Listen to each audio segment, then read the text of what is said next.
இது மகிமை நேரம். மகிமை டிவி நேயர்களை அன்புடன் வாழ்த்துகிறேன். மகிமை நேர நிகழ்ச்சியின் வாயிலாக உங்களை சந்திப்பதிலே மிகுந்த மகிழ்ச்சி அடைகிறேன். நாம் தொடர்ந்து இயேசுவோடு 40 நாட்கள் என்ற தலைப்பின் கீழே தியானித்து வருகிறோம். இங்கே இயேசுவோடு 40 நாட்கள், இங்கே சீஷர்கள் 3.5 வருடம் ஆண்டவரோடு ஊழியத்திலே சென்று கொண்டிருக்கிறார்கள். இங்கே நிறைய காரியங்கள் ஆண்டவரோடு கற்றுக்கொள்கிறார்கள், ஊழியம் செய்கிறார்கள். அவர்களோடு பல அற்புதங்கள் அதிசயங்களை எல்லாம் பார்த்த சீஷர்கள், அவர்களோடு பயணித்த சீஷர்கள், இந்த உயிர்த்தெழுந்த இயேசு இந்த 40 நாட்களிலே அவர்களை உருவாக்குகிறார். இங்கே இந்த 2ஆம் நாளிலும் இந்த இயேசு, உயிர்த்தெழுந்த இயேசு சீஷர்களுக்கு என்ன கற்றுக் கொடுக்கிறார் என்பதை பார்ப்போம். நீதிமொழிகளிலும் ஒரு அருமையான வசனம் இவ்வாறு சொல்கிறது: என் மகனே, உன் இருதயத்தை எனக்கு தா, உன் கண்கள் என் வழிகளை நோக்குவதாக. நீதிமொழிகள் 23:26 சொல்கிறது. இங்கே கண்கள், நம்ம சரீரத்திலே இந்த கண் மிகவும் முக்கியமான ஒரு பகுதி. இது ஒளியை தருகிறது. இந்த கண்கள் மூடிக்கொண்டு இருந்தாலும் கூட அந்த பகுதியில் இருக்கிற எல்லா காரியத்தையும் அறிந்து கொள்ளுமா.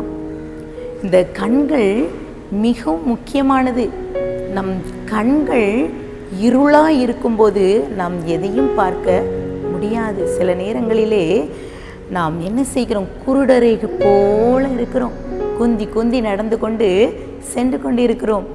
இந்த ஆவிக்குரிய வாழ்க்கையிலே இந்த சீஷர்கள் 3.5 வருடம் அவரோடு இருந்த சீஷர்கள், இங்கே அவர்கள் கண்கள் அப்படியே மறைக்கப்பட்டு இருக்கிறது. இங்கே ஆண்டவராக இயேசு கிறிஸ்துவை அவர்கள் அறியவில்லை. இங்கே நம்மளுடைய கண்கள், ஒரு சிறு குழந்தையுடைய கண்களை பார்த்தால், பிறந்த குழந்தை கண்கள் எல்லா காரியத்திலையும் காண்பதில்லையாம். ஒரு சில நிறங்களை மாத்திரம்தான் பார்க்கும். பிறகு நாளடைவிலே அந்த கண்களிலே அந்த கூம்பு, அந்த சுரப்பிகள் எல்லாம் சுரந்த பிறகுதான் அது எல்லா காரியத்தையும் காண்கிறதாம். இங்கும் விலங்குகளிலே இந்த நாய் எப்படிப்பட்டிருக்கும், அவருடைய கண் எப்படிப்பட்டு இருக்குதான், அது மனிதர்களுக்கு ஒத்து அவர் எல்லாம் அறிந்து கொள்ளும். அந்த கண் வழியாக யார் நல்லவர்கள் கெட்டவர்கள் என்பதை கூட துல்லியமாக அறிந்து கொள்ளுமாம். வேதாகமத்திலும் ஒரு சில வசனம் சொல்கிறது. எரேமியா 5:21 கண்கள் இருந்தும் காணாமலும் காதுகள் இருந்தும் கேளாமலும் இருக்கிற அறிவில்லா ஜனங்களே கேளுங்கள் என்று சொல்லி இந்த எரேமியா தீர்க்கதரிசி சொல்கிறார். எசேக்கியேல் 12:2 மனுபுத்திரனே, நீ கலக வீட்டாரின் நடுவிலே தங்கி இருக்கிறாய். காணும்படிக்கு அவர்களுக்கு கண்கள் இருந்தாலும் காணாமல் போகிறார்கள், கேட்கும்படிக்கு அவர்கள் காது இருந்தும் கேளாமல் போகிறார்கள் என்று எசேக்கியேல் தீர்க்கதரிசி சொல்கிறார். இங்கே மத்தேயு 13:6 இங்கே உங்கள் கண்கள் காண்கிறதினாலும் உங்கள் காதுகள் கேட்கிறதினாலும் அவைகள் பாக்கியமுள்ளவைகளாக இருக்கிறது. இன்றைக்கு கூட இந்த சீஷர்கள் என்ன செய்தார்கள் பார்க்கலாம்.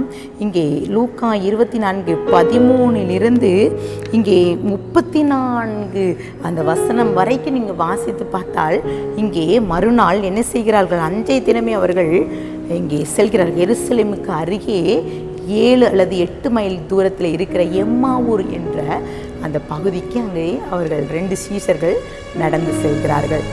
இங்கே அவர்கள் நடந்து சென்று கொண்டிருக்கும்போது பேசிக்கொண்டே போகிறார்கள். கர்த்தராகிய இயேசு கிறிஸ்துக்கு நடந்த சம்பவங்கள் என்னெல்லாம் நடந்தது என்பதை குறித்து அவர்கள் பேசிக்கொண்டு போகும்போது அவர்கள் அருகே அங்கே ஒருவரை பார்க்கிறார்கள்.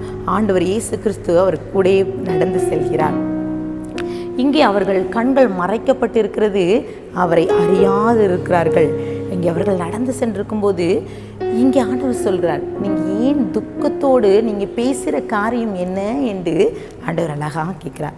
இப்போ அவர் சொல்கிறார், இங்கே கர்த்தராகிய இயேசு கிறிஸ்துக்கு செய்த சம்பவம் நீங்கள் அறியவில்லையா?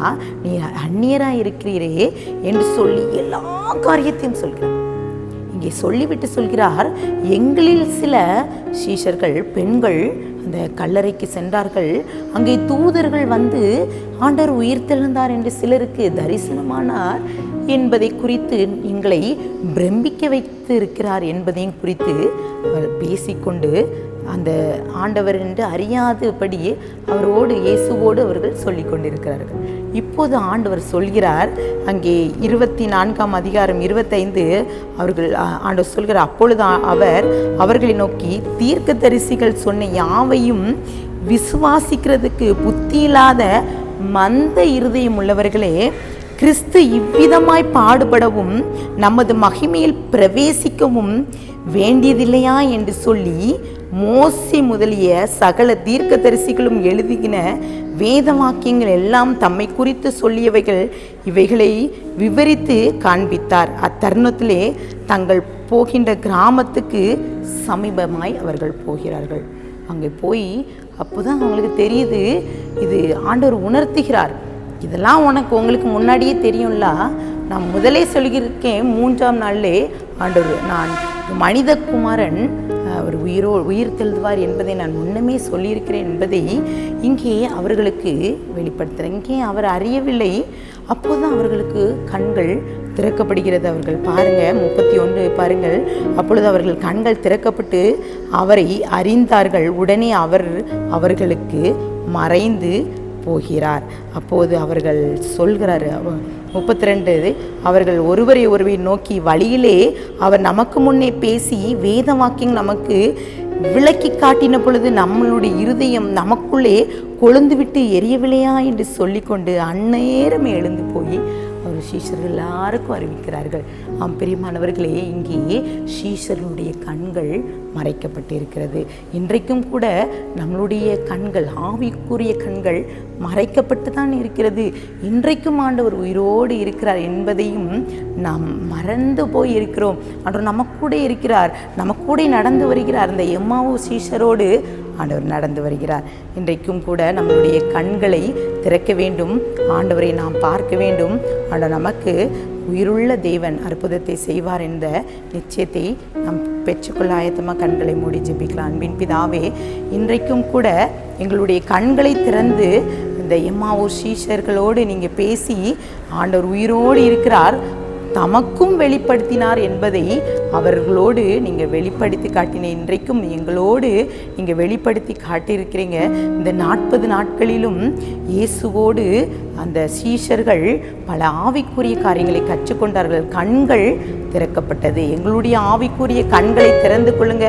உங்களுடைய அற்புதங்களையும் அடையாளங்களையும் நாங்கள் பெற்றுக்கொள்ள நீங்கள் கிருபை தாங்க. உங்களுடைய கரத்தில் கொடுக்கிறேன், தாழ்த்திக்கிற உரிமையாக்குறேன், மீட்பர் மூலம் கேட்கிற பிதாவே, ஆமென்.